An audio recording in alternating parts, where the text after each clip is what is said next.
और आप देख रहे हैं मीनल का चैनल। तो स्वागत है आपका मेरे इस चैनल पर। हम करते हैं यहाँ पर इकोनॉमिक्स और आजकल कर रहे हैं एनटीए यूजीसी नेट की तैयारी। तो इसी क्रम में मेरा आज का ये वीडियो है थियरीज ऑफ कॉस्ट पे, और साथ में बात करेंगे कॉस्ट के बेसिक कंसेप्ट्स की भी।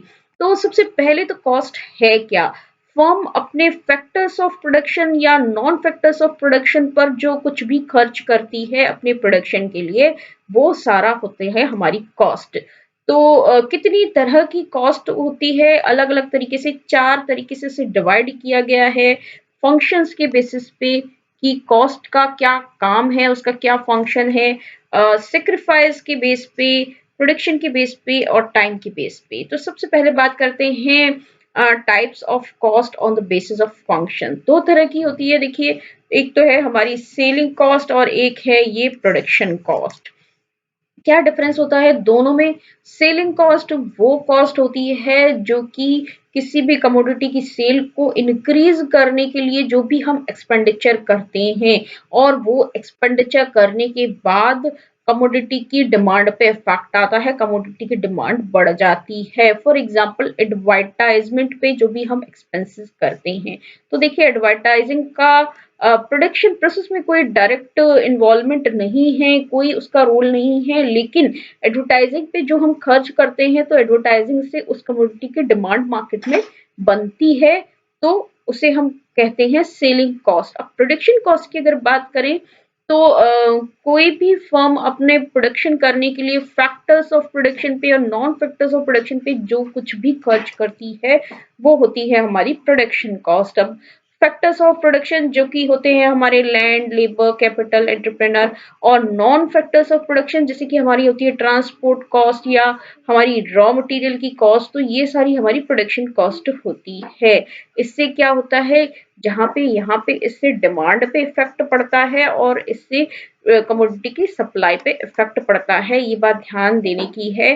सेलिंग कॉस्ट से डिमांड पे इफेक्ट पड़ता है और प्रोडक्शन कॉस्ट पे से सप्लाई पे इफेक्ट पड़ता है। अब देखिए अकाउंटिंग कॉस्ट की, और दूसरे तरह के टाइप्स ऑफ कॉस्ट की बात करें on the basis of sacrifice. ठीक है, सेक्रीफाइस के बेस पे कॉस्ट को किस तरह से जो है डिवाइड किया गया है, उसमें फर्स्ट है हमारी accounting cost and second is opportunity cost. Accounting cost क्या है, जो हम मॉनेटरी टर्म्स में जो भी सेक्रीफाइस करते हैं, हम जो भी एक्सपेंडिचर करते हैं, जो भी फैक्टर्स ऑफ प्रोडक्शन को खरीदने के लिए या कोई रॉ मटेरियल वगैरह खरीदने के लिए, जिसका कि अकाउंट बुक्स में हिसाब किताब होता है, जिसका ये बात ध्यान रखने की है, अकाउंटिंग कॉस्ट जिसका अकाउंटिंग बुक्स में, बुक्स ऑफ अकाउंट्स में रिकॉर्ड रहता है, और हम फैक्टर्स ऑफ प्रोडक्शन या नॉन फैक्टर्स ऑफ प्रोडक्शन पर जो हम खर्च करते हैं, तो दैट इज अकाउंटिंग कॉस्ट। देखिए एग्जाम्पल लिखा है मैंने, जैसे परचेजिंग और hiring raw material, labour etcetera. ठीक है, सेक्रीफाइस कॉस्ट की, अपॉर्चुनिटी कॉस्ट की अगर मैं बात करूं, अपॉर्चुनिटी कॉस्ट क्या होती है, ये सेक्रीफाइस है जो नेक्स्ट बेस्ट अल्टरनेटिव है उसे छोड़ने का। एक एग्जांपल दूं, जैसे एक फार्मर है, वो खेती करता है, तो वो उसके पास जो जमीन है उस पे वो राइस भी प्रोड्यूस कर सकता है और व्हीट भी प्रोड्यूस कर सकता है। तो उस जो जमीन है, वो जमीन पे वो 80 क्विंटल्स राइस प्रोड्यूस कर सकता है और 60 क्विंटल्स वो व्हीट प्रोड्यूस कर सकता है। तो अब वो राइस और व्हीट में से अगर राइस को सिलेक्ट करता है, तो राइस को सेलेक्ट करने के लिए 80 क्विंटल्स राइस के प्रोडक्शन के लिए उसे 60 क्विंटल्स व्हीट को छोड़ना पड़ेगा। तो ये जो 60 क्विंटल्स व्हीट उसे छोड़ना पड़ता है, वो है उसकी अपॉर्चुनिटी कॉस्ट। ठीक है, तो इसका जो हिसाब किताब है वो बुक्स ऑफ अकाउंट्स में उसका कोई रिकॉर्ड नहीं होता है। ये जो है ये books of accounting cost books of accounts में रिकॉर्डेड होती है। अब देखिए नेक्स्ट होती है कॉस्ट जो है हमारी on the basis of production. तो प्रोडक्शन के बेस पे दो तरह की कॉस्ट होती है, explicit cost and implicit cost. तो एक्सप्लिसिट कॉस्ट क्या होती है, अगर जो फैक्टर्स की जो सर्विसेज है उसके एक्सपेंडिचर इनकर्डेड और payment made to outside of their factor services। Factor services से बाहर जो भी पेमेंट करते हैं वो सारा क्या है, एक्सप्लिसिट कॉस्ट है। तो यानी कि क्या है, payment in the form of wages for labour या फिर rent for a building. Factors of production को सीधे सीधे मैं बोलूँ तो फैक्टर्स ऑफ प्रोडक्शन को हम जो भी पेमेंट करते हैं, चाहे हमने कोई बिल्डिंग ली उसका रेंट दिया, लेबर को हमने वेजेस दिए या फिर कोई हमने कैपिटल मार्केट से लाई और उसका हमने रेंट पे किया, तो वो सारी क्या है, एक्सप्लिसिट कॉस्ट होती है। अब इम्प्लिसिट कॉस्ट की बात करें कि जो opportunity cost for using firms own resources, तो देखिए जैसे मैंने यहाँ पर बिल्डिंग के रेंट की बात की। अब ये बिल्डिंग अगर किसी और से रेंट पे ली गई है, उसका हम रेंट पे करते हैं, तो this is what, this is explicit cost. But अगर ये जो बिल्डिंग है वो फैक्ट्री के ओनर की खुद की है और वो उसके लिए कोई रेंट पे नहीं कर रहा है, तो देखिए रियल में तो कॉस्ट लग रही है बिकॉज उस बिल्डिंग का यूज हो रहा है, बट जो बुक्स ऑफ अकाउंट्स है उसमें वो नहीं लिखी जाएगी क्योंकि बिल्डिंग जो है ओनर की खुद की है, पर वो इम्प्लिसिटली कॉस्ट में इंक्लूडेड है। तो इससे हम क्या कहेंगे, इसे हम कहेंगे इम्प्लिसिट कॉस्ट, जबकि ये खुद की ओनर की बिल्डिंग हो, ओनर्स बिल्डिंग,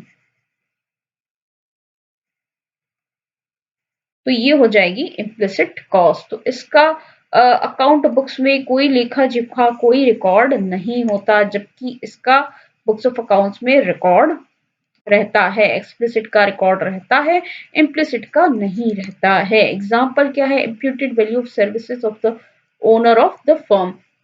फर्म का जो ओनर है अगर वही मैनेजमेंट भी संभाल रहा है या फर्म का खुद का कोई और काम संभाल रहा है, तो एक तरह से हम उसे कोई सैलरी नहीं दे रहे हैं, फर्म उसे कोई सैलरी नहीं दे रही है, तो इसलिए वो एक्सप्लिसिट कॉस्ट में शामिल नहीं होगा, बुक्स ऑफ अकाउंट्स में भी उसका कोई रिकॉर्ड नहीं होगा। बट इम्प्लिसिट कॉस्ट में वो शामिल होगा क्योंकि जो ओनर है वो उसके लिए अपना समय दे रहा है, अपना काम कर रहा है, अपनी सर्विसेज दे रहा है, तो एक तरह से इम्प्लिसिट कॉस्ट में उसकी सैलरी होगी। Imputed rent of owners occupied building, ठीक है, ओनर की खुद की बिल्डिंग है तो उसका रेंट जो हो रहा है, इम्प्यूटेड रेंट है, वो भी इम्प्लिसिट कॉस्ट में इंक्लूडेड होगा। अब देखिए शॉर्ट रन कॉस्ट और लॉन्ग रन कॉस्ट की बात करें, टाइम पीरियड के हिसाब से कॉस्ट को किस तरह से डिवाइड किया गया है। तो शॉर्ट रन में जो शॉर्ट रन में जो प्रोडक्शन की कॉस्ट आती है वो शॉर्ट रन प्रोडक्शन कॉस्ट होती है। कैसे पता करें, शॉर्ट रन है दैट मीन्स दो तरह के वेरिएबल्स होंगे, फिक्स्ड और वेरिएबल कॉस्ट। दो तरह की कॉस्ट होगी, fixed cost and variable cost, क्योंकि दो तरह के फैक्टर्स ऑफ प्रोडक्शन होंगे शॉर्ट रन में, कुछ फिक्स्ड होंगे और कुछ वेरिएबल होंगे। हमने अपने पिछले वीडियो में लॉ ऑफ वेरिएबल प्रोपोर्शन में और रिटर्न टू स्केल में देखा था कि कुछ लॉन्ग रन में तो जो सारे फैक्टर्स ऑफ प्रोडक्शन है वो वेरिएबल होते हैं, जबकि शॉर्ट रन में कुछ वेरिएबल होते हैं और कुछ फिक्स्ड हो सकते हैं, तो उस हिसाब से शॉर्ट रन की कॉस्ट भी होती है। तो यानी कि एक तो होगी टोटल कॉस्ट, ठीक है, टोटल कॉस्ट या जिसे हम शॉर्ट रन टोटल कॉस्ट भी कहेंगे। उसके बाद एवरेज कॉस्ट, ये तीन तरह के कंसेप्ट होंगे, या शॉर्ट रन एवरेज कॉस्ट भी इसको कहते हैं, फिर मार्जिनल कॉस्ट या जिसे हम शॉर्ट रन मार्जिनल कॉस्ट भी कहते हैं। अब यहाँ पे क्या होगा, यहाँ पे ये जो टोटल कॉस्ट है ये होगी total fixed cost plus total variable cost, जबकि यहाँ पर लॉन्ग रन टोटल कॉस्ट क्या होगी, वो टोटल वेरिएबल कॉस्ट ही होगी, बिकॉज सारे फैक्टर्स ऑफ प्रोडक्शन जो है वो क्या है, वो वेरिएबल है, इंक्लूड्स ओनली वेरिएबल कॉस्ट, ठीक है। उसके बाद लॉन्ग रन एवरेज कॉस्ट और मार्जिनल कॉस्ट, ये तीनों तरह के कंसेप्ट हमें समझ में आने चाहिए। एक्चुअली टोटल कॉस्ट से ही एवरेज कॉस्ट और मार्जिनल कॉस्ट को डिराइव किया जाता है। और जब शॉर्ट रन की बात कर रहे हैं तो दो तरह की कॉस्ट होगी, fix cost and variable cost, जबकि अगर लॉन्ग रन की बात कर रहे हैं तो सिर्फ वेरिएबल कॉस्ट की बात करेंगे, क्योंकि सारे factors of production long run में वेरिएबल हो जाते हैं। हम बड़ी बड़ी मशीनरी या बिल्डिंग्स की भी क्वांटिटी को कम ज्यादा कर सकते हैं। अब देखिए टोटल कॉस्ट की बात करें, टोटल कॉस्ट कर्व का शेप कैसा होगा।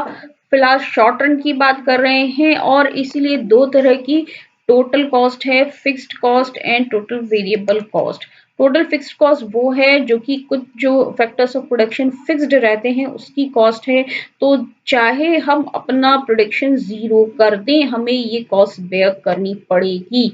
जैसे कि अगर मैं बात करूँ कि कोई बिल्डिंग है, बिल्डिंग ली है हमने प्रोडक्शन के लिए, अभी शॉर्ट रन के लिए अगर वहाँ पे प्रोडक्शन बंद हो गया, लेकिन फिर भी हमें उस बिल्डिंग का किराया तो देना ही पड़ेगा, चाहे वहाँ ज़ीरो प्रोडक्शन हो रहा है। टोटल वेरिएबल कॉस्ट की बात करें, बिल्ड चाहे ज़ीरो प्रोडक्शन हो रहा है, बिल्डिंग का किराया तो देना ही पड़ेगा, लेकिन जो रॉ मटेरियल आ रहा है, अगर प्रोडक्शन ज़ीरो है तो रॉ मटेरियल भी हम नहीं परचेज़ करेंगे, तो दैट मीन्स प्रोडक्शन के कम होने या ज़्यादा होने के साथ-साथ रॉ मटेरियल की कॉस्ट भी बढ़ती जाएगी, कम होती जाएगी, तो उसे हम कहेंगे वेरिएबल कॉस्ट। तो उम्मीद है आपको समझ में अच्छे से आया होगा फिक्स्ड कॉस्ट क्या है, वेरिएबल कॉस्ट क्या है। फिक्स्ड कॉस्ट उन सारे फैक्टर्स ऑफ प्रोडक्शन की कॉस्ट है जिनको कि शॉर्ट रन में हम कम या ज़्यादा नहीं कर सकते। वेरिएबल कॉस्ट उन सारे फैक्टर्स की कॉस्ट है जिन्हें कि शॉर्ट रन में कम या ज़्यादा किया जा सकता है। तो यहाँ पे ये देखेंगे cost incurred to acquire the services of fixed factors of production such as cost of machinery. बड़ी बड़ी मशीनरी हैं, शॉर्ट रन में उनकी क्वांटिटी को चेंज नहीं किया जा सकता। तो क्या है आउटपुट, चाहे जितना ही है, चाहे 0 यूनिट्स है चाहे 5 यूनिट्स है, टीएफसी टोटल फिक्स कॉस्ट कितना रहेगा, 5 यूनिट्स ही रहेगा। तो यानी कि यहाँ पे देखिए एक्स एक्सिस पे आउटपुट को लिखा है, वाई एक्सिस पे टोटल फिक्स कॉस्ट को लिखा है। अब चाहे जितना भी आउटपुट है 1 2 3 4 5 कितना रहेगा, फिक्स कॉस्ट 5 के बराबर ही रहेगा। तो ये हॉरिजॉन्टल सीधी लाइन होगी, एक्स एक्सिस के पैरेलल एक सीधी लाइन होगी। उसके बाद नेक्स्ट क्या है, cost incurred on variable inputs for production such as wages of labour, cost of raw material etcetera. ठीक है, वेरिएबल इनपुट्स पे जो भी कॉस्ट लगती है वो है टोटल वेरिएबल कॉस्ट, जैसे कि लेबर की कॉस्ट या रॉ मटेरियल की कॉस्ट। अब इसमें क्या होता है कि जैसे जैसे आउटपुट इंक्रीज होता है ये कॉस्ट भी इंक्रीज होती जाती है, क्योंकि जितना ज्यादा आउटपुट जितना ज्यादा प्रोडक्शन करना है उतना ज्यादा लेबर की भी जरूरत होगी, उतना ज्यादा रॉ मटेरियल की भी जरूरत होगी, या और भी कोई इस तरह की कॉस्ट है, जितना ज्यादा इलेक्ट्रिसिटी बिल भी आएगा, जितना ज्यादा प्रोडक्शन होगा उतनी ज्यादा मशीन चलेगी तो इलेक्ट्रिसिटी बिल भी बढ़ेगा। तो ये जो है टोटल कॉस्ट कर्व का शेप होता है इनवर्स एस शेप्ड। ठीक है, इनवर्स एस शेप्ड कर्व होता है, अगर फ्री हैंड से बनाते हैं तो ये कुछ इस तरह का बनता है, इस तरह का इनवर्स एस शेप्ड कर्व होता है ये। तो अब देखिए short run long run cost की बात करें, तो फिक्स्ड कॉस्ट जो है, सॉरी, फिक्स्ड और वेरिएबल कॉस्ट की बात करें तो फिक्स्ड कॉस्ट जो है, यहाँ पे ये मैं बात कर रही हूँ, ये है fixed cost, and what is this is variable cost. ठीक है, तो fix cost remains constant irrespective of level of output. चाहे कितना भी आउटपुट लेवल है, फिक्स कॉस्ट कैसी रहेगी, constant. Can not be avoided, what does it means, it means it can not be avoided by firm even if the firm is not producing any unit of output. अगर zero output है तो भी fix cost 5 ही थी। Fixed and cannot be changed in short run. Total fixed cost is what? Parallel to x axis. X axis के parallel होता है इस तरह से। उसके बाद variable cost changes with the changes in the level of output produce.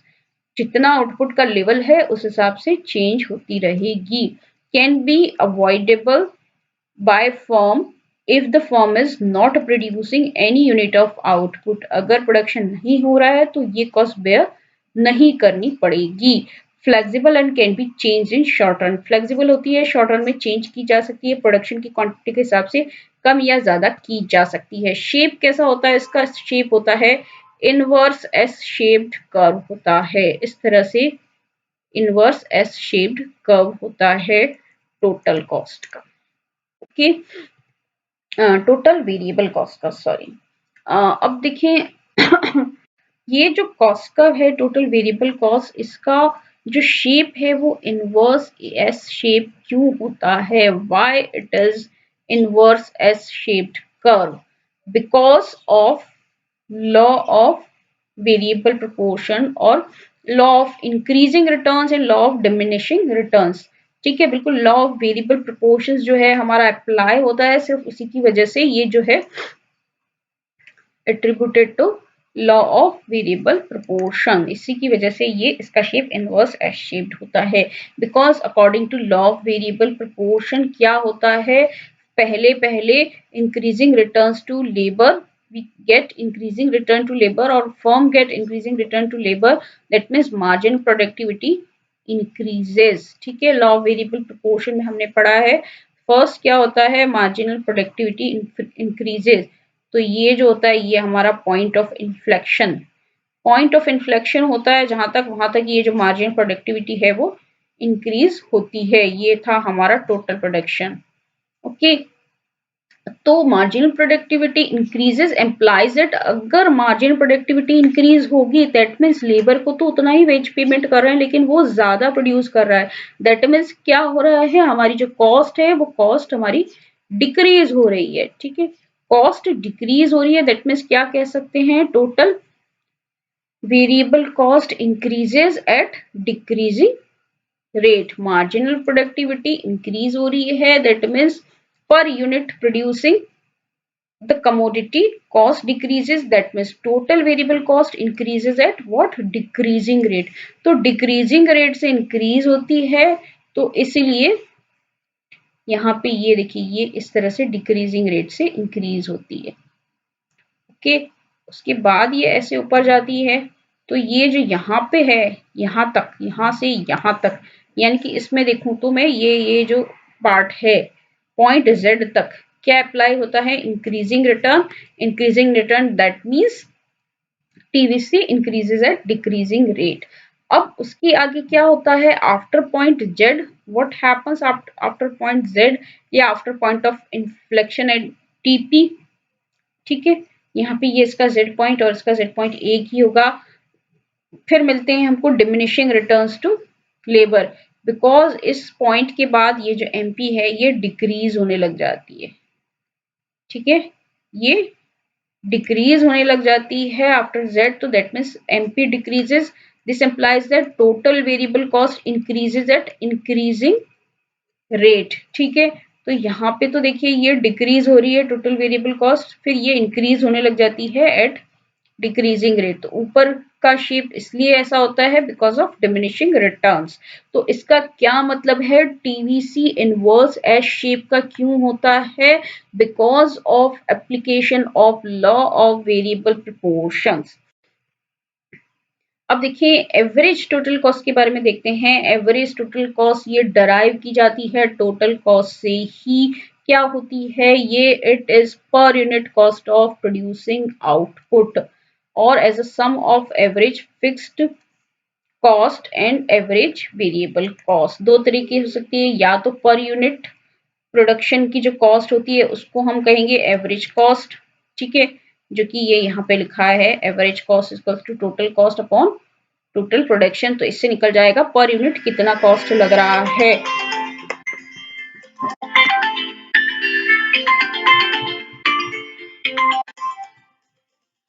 उसके बाद एसी की बात करते हैं। Average cost is equal to average fix cost plus average variable cost. ठीक है, ये तो था it's defined as per unit cost of producing output. Okay, या फिर कैसे लिख सकते हैं, average fix cost plus average variable cost. अब देखिए अलग अलग देखते हैं। सबसे पहले तो एवरेज फिक्स्ड कॉस्ट कैसे निकालेंगे, टीसी तो अभी हमने निकाला है। एवरेज फिक्स कॉस्ट कैसे निकालेंगे, total fix cost divided by Q is equals to what, it is equals to average fixed cost। तो अब देखिए TFC कितना था, यहाँ पे TFC तो कितना भी प्रोडक्शन हो रहा है 5 ही था, लेकिन Q जो है Q की क्वांटिटी इंक्रीज होती जाएगी 0 1 2 3 4 5। ठीक है, तो यहाँ पे ये हो गया इंफिनिटी 5 अपॉन 0, फिर 5 upon 1 is equal to 5, 5 upon 2 2.5। इस तरह से ये देखिए ये इंफिनिटी से शुरू हुआ and it is decreasing, it is continuously decreasing. तो ये इस तरह का जो शेप बनेगा एवरेज फिक्स कॉस्ट का शेप इस तरह का बनेगा। इस शेप को क्या कहते हैं हम, इस शेप को हम कहते हैं रेक्टेंगुलर हाइपरबोला। Rectangular hyperbola. तो ये जो होता है रेक्टेंगुलर हाइपरबोला, इसका क्या इसकी कैरेक्टरिस्टिक होती है कि ये जैसे जैसे मैं आउटपुट इंक्रीज करेगी फर्म, वैसे वैसे ये नीचे आता जाएगा, but it never touches to zero. ध्यान रखने की बात है, it never touches to zero. ठीक है, कभी भी एक्स एक्सिस को टच नहीं करेगा, कभी भी जीरो नहीं होगा। It tends to zero but never touches to zero. तो ये रेक्टेंगुलर हाइपरबोला शेप होता है एवरेज फिक्स्ड कॉस्ट कर्व का। अब वेरिएबल कॉस्ट की बात करें, variable cost per unit of output produces क्या होता है, total variable cost upon quantity, total variable cost और फिर क्वांटिटी। तो यहाँ पे क्या हो जाएगा, देखिए आउटपुट तो वही है 0 1 2 3 4, फिर वेरिएबल कॉस्ट जो है वो इंक्रीज होती जा रही है आउटपुट के साथ साथ। एवरेज वेरिएबल कॉस्ट क्या आएगी, इनको डिवाइड कर देंगे, डिवाइड करेंगे तो उस हिसाब से एवरेज वेरिएबल कॉस्ट आ जाएगी। ये भी डिक्रीज होती हुई आएगी। ठीक है, डिक्रीज होती हुई आएगी, एक पॉइंट पे डिक्रीज यहाँ तक डिक्रीज होगी, जब तक इंक्रीजिंग रिटर्न टू स्केल मिल रहे हैं तब तक ये डिक्रीज होगी। पर उसके बाद जब डिक्रीजिंग रिटर्न टू स्केल मिलते हैं तब ये इंक्रीज होना शुरू हो जाएगी। तो ये 8 पे आएगी, 8 इज इट्स मिनिमम पॉइंट, और उसके आगे ये फिर से डिक्रीज होने लगेगी। तो that means you shaped curve होता है। एवरेज वेरिएबल कॉस्ट का कर्व कैसा होता है, यू शेप्ड कर्व होता है। फ्री हैंड से अगर हम बनाते हैं तो ये इस तरह का बनता है। ठीक है, this is average cost, average, this is average variable cost. अब देखिए ये एवरेज वेरिएबल कॉस्ट है, ये एवरेज फिक्स्ड कॉस्ट है। इन दोनों को अपन ऐड कर देंगे तो अपना हो जाएगा एवरेज टोटल कॉस्ट। यहाँ पे इस डायग्राम में मैंने दोनों बनाए हैं, एवरेज वेरिएबल कॉस्ट है एंड एवरेज फिक्स्ड कॉस्ट है। इनको वर्टिकली अपन ऐड कर देंगे तो ये आ जाएगा अपना एवरेज कॉस्ट। अब देखिए इसमें क्या रिलेशनशिप है, इसको भी थोड़ा सा ध्यान से देखते हैं। AC is obtained by vertically adding AFC and ABC curves। Average fix cost और एवरेज वेरिएबल कॉस्ट, इन दोनों कर्व को वर्टिकली ऐड कर दिया तो ये वाला कर्व आ गया हमारे पास। फिर average variable cost along with decreases, यहाँ पे जो है एवरेज वेरिएबल कॉस्ट जो है वो डिक्रीज हो रही है। ठीक है, ये भी डिक्रीज हो रही है एंड ये भी डिक्रीज हो रही है। यहाँ पर एम पॉइंट तक की बात कर रहे हैं तो एवरेज वेरिएबल कॉस्ट भी डिक्रीज हो रही है, एवरेज फिक्स कॉस्ट भी डिक्रीज हो रही है। ओके, तो दैट मीन्स क्या है, ये जो हमारी एवरेज कॉस्ट है ये भी ऐसी डिक्रीज होती हुई होगी। ठीक है, अब ये जो है उसके आगे अगर हम देखेंगे, जब ये डिक्रीज हो रही होगी लेकिन ये जो है average variable cost, fix cost तो डिक्रीज ही हो रही है लेकिन एवरेज वेरिएबल कॉस्ट जो है वो इंक्रीज हो रही है, इंक्रीज हो रही है। और फिक्स कॉस्ट जो डिक्रीज हो रही है वो धीरे धीरे छोटी होती जा रही है। It is becoming smaller and smaller with increase in output. तो ये जो कि इंक्रीज हो रही है तो ये जो AC है AC भी इंक्रीज होने लग जाएगी। दैट मीन्स AC का शेप कैसा होगा, U shaped. AC is U shaped curve since ABC is also a U shaped curve due to the law of variable proportion, law of variable proportion के कारण, चूंकि ये भी यू शेप्ड है ये भी यू शेप्ड होता जाएगा। बट चूंकि फिक्स कॉस्ट जो है वो धीरे धीरे कम होती जा रही है, तो जब ये डिक्रीज हो रही है तो इसके बीच में यहाँ पे गैप ज्यादा है, और जैसे जैसे ये आगे आउटपुट बढ़ाते जाएंगे इनके बीच का गैप जो है वो कम होता जाएगा। तो distance between AC and ABC curves tend to diminish but two curves would never meet, ये कभी भी मिलेंगे नहीं। यहाँ पे जो है डिस्टेंस कम होता जाएगा लेकिन ये दोनों कभी भी मिलेंगे नहीं। क्यों नहीं मिलेंगे, मैंने आपको रीजन बताया है। AFC is a rectangular hyperbola which is a property that it would never touch x axis, ये कभी एक्स एक्सिस को टच नहीं करेगा। दैट मीन्स ये जीरो नहीं होगा। जब जीरो नहीं होगा तो इन दोनों के बीच का गैप भी कभी भी जीरो नहीं होगा और ये कभी एक दूसरे को टच नहीं करेंगे। अब देखते हैं वाई AC कर्व और AVC curve is U shaped. U shaped क्यों होता है, वही है because of law of variable proportion. जब हमको मिल रहे हैं इंक्रीजिंग रिटर्न्स टू लेबर तो हमारी कॉस्ट जो है पर यूनिट कम होती जाती है, और जब हमको मिलते हैं डिमिनिशिंग रिटर्न्स टू लेबर तो हमारी कॉस्ट जो है इंक्रीज होती जाती है। When marginal productivity increases, cost decreases. That means average variable cost also decrease. When marginal productivity decreases, cost increases, average variable cost also increases. तो यहाँ पे और ये जो K पॉइंट है यहाँ पर बीच में मिलेंगे हमें constant returns to scale, constant returns to scale वाला एरिया है। अब देखिए मार्जिनल कॉस्ट की बात करते हैं। इट इज मार्जिनल कॉस्ट क्या है? टोटल जो कॉस्ट है एडिशनल, एक एडिशनल यूनिट के प्रोडक्शन के लिए जो कॉस्ट लगती है वो हमारी मार्जिनल कॉस्ट है। It is defined as additional cost to the total cost which is incurs to produce one more unit of output. एक और यूनिट आउटपुट के लिए, एक और यूनिट प्रोडक्शन के लिए जो भी कॉस्ट लगती है टोटल कॉस्ट में, that is marginal cost. That means marginal cost of production of nth unit क्या होगी? n माइनस वन यूनिट्स के प्रोडक्शन की टोटल कॉस्ट को किसमें से माइनस करना है? nth जो प्रोडक्शन हुआ nth यूनिट के प्रोडक्शन की टोटल कॉस्ट से। ठीक है, यानी कि जो अपने को 10 यूनिट बॉल बनाने में लगे अगर 100 रुपीज, ठीक है, तो 11 यूनिट बॉल बनाने में कितने लगेंगे? 110 rupees. So that means marginal cost क्या होगी? 110 माइनस 100 इज इक्वल्स टू 10। तो 10 रुपीज इज मार्जिनल कॉस्ट। तो यही वाला फॉर्मूला जो है ये यहाँ पे बताया है। या फिर और कैसे निकाल सकते हैं? Change in total cost upon change in quantity. But और क्या निकाल सकते हैं? Change in total variable cost. ये इसलिए बिकॉज फिक्स कॉस्ट में तो कोई चेंज होगा ही नहीं, प्रोडक्शन कितना भी बढ़ा रहे हैं हम शॉर्ट रन में। तो यानी कि ये जो चेंज इन टोटल कॉस्ट है ये किसके बराबर होगा? यहाँ पर change in total variable cost, change in output.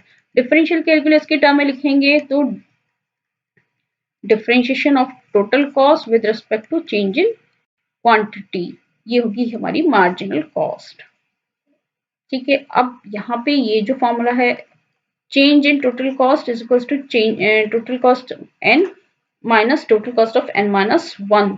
So this will be equals to total variable cost.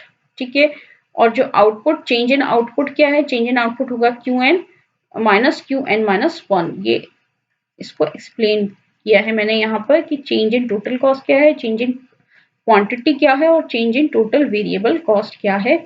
इनको तीनों को यहाँ पे एक्सप्लेन किया है। अब देखिए वही चीज लिखी है मैंने जो कि आपको भी वर्बली बता दी है।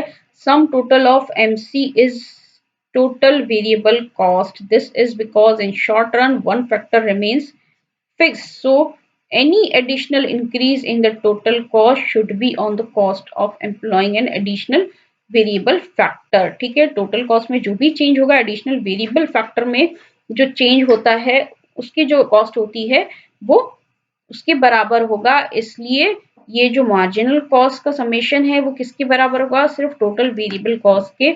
यहाँ पर टोटल फिक्स कॉस्ट का मार्जिनल कॉस्ट से कोई लेना देना नहीं होगा शॉर्ट रन में। अब देखिए एसी और एमसी में क्या रिलेशन है, इसको भी थोड़ा सा ध्यान से देखेंगे। Relationship between AC and MC. when AC decreases MC also decreases at a faster rate। ठीक है, MC डिक्रीज तो उस वक्त क्या होगा? जब AC डिक्रीज हो रहा है तो MC भी डिक्रीज होगा, but MC is less than AC। ये जो MC है हमेशा AC से नीचे रहेगा। फिर when AC is at maximum minimum point, जब AC मिनिमम पॉइंट है पे है तो MC इसको कट करता है नीचे से। जहां AC का मिनिमम पॉइंट है वहां MC इसको कट करता है। उसके बाद AC भी इंक्रीज होता है और MC भी इंक्रीज होता है, बट MC जो है ज्यादा फास्टर इंक्रीज होता है AC से, तो हमेशा AC के ऊपर रहता है इंक्रीजिंग पोजीशन में। MC curve cuts AC curve at its minimum point. AC and MC are both U-shaped curve. दोनों U-shaped curve होते हैं, डायग्राम में दिख रहा है। Why they both are U-shaped curve? Because of application of law of variable proportions. AC includes variable cost and fixed cost। ठीक है, AC में variable cost और fixed cost दोनों इंक्लूड होती है। अभी हमने दोनों को ऐड करके फिर AC को बनाया था। ठीक है, रेक्टेंगुलर हाइपरबोला था एक, और एवरेज वेरिएबल कॉस्ट था हमारा यू शेप्ड कर्व। ठीक है, और AC and MC both are derived from TC। AC और एमसी दोनों टीसी से अपन निकालते हैं, लेकिन यहाँ पे जो एमसी है, एमसी में सिर्फ वेरिएबल कॉस्ट इंक्लूड होती है। तो ये तो इन दोनों का रिलेशन हो गया। अब टीसी और एमसी में क्या रिलेशन है? जब टीसी जो है इंक्रीज होता है, देखिए यहाँ पे ये टीसी जब इंक्रीज हो रहा होता है, ये यहाँ पर एंड पॉइंट तक, यानी कि जहां पर law increasing return to scale है, तो ये एंड पॉइंट कहाँ है? डायरेक्ट एक्स के नीचे। तो जब ये इंक्रीज हो रहा होता है तो टोटल कॉस्ट जो है हमारी डिक्रीज हो रही होती है। उसके बाद AC stops increasing and at decreasing rate. यहाँ पे तो जो है टीसी डिक्रीजिंग रेट से इंक्रीज हो रहा है एन तक, तब तक ये जो है एमसी डिक्रीज हो रहा है। लेकिन इसके बाद क्या है, टीसी जो है इंक्रीजिंग रेट से इंक्रीज होना शुरू कर देता है, तो ये जो एमसी है, एमसी भी इंक्रीज होने लग जाता है। TC increases at increasing rate, then MC also increases. TC consists of both variable as well as fixed cost। ठीक है, टीसी में अब ये देखिए ध्यान रखने की बात है, टीसी और एसी दोनों में एवरेज वेरिएबल कॉस्ट और fix average sorry variable cost और फिक्स कॉस्ट दोनों ही आएगी। टीसी और एसी में वेरिएबल कॉस्ट और फिक्स कॉस्ट दोनों ही आएगी, लेकिन एमसी जो है, एमसी में सिर्फ वेरिएबल कॉस्ट आएगी, ओनली वेरिएबल कॉस्ट इंक्लूड होगी। तो जो टीसी है, टीसी का शेप होता है इन्वर्स्ड एस शेप्ड कर्व होता है, एमसी होता है inverse inverted you shaped curve. So MC is derived from TC. ठीक है, एमसी को टीसी से डिराइव्ड किया जाता है। अब कुछ दो चार और तरह की कॉस्ट हैं, चार तरह की, उसको भी देख लेते हैं। उसके बाद हम ये करेंगे long run marginal cost curve. तो देखिए सबसे पहले है private cost and social cost.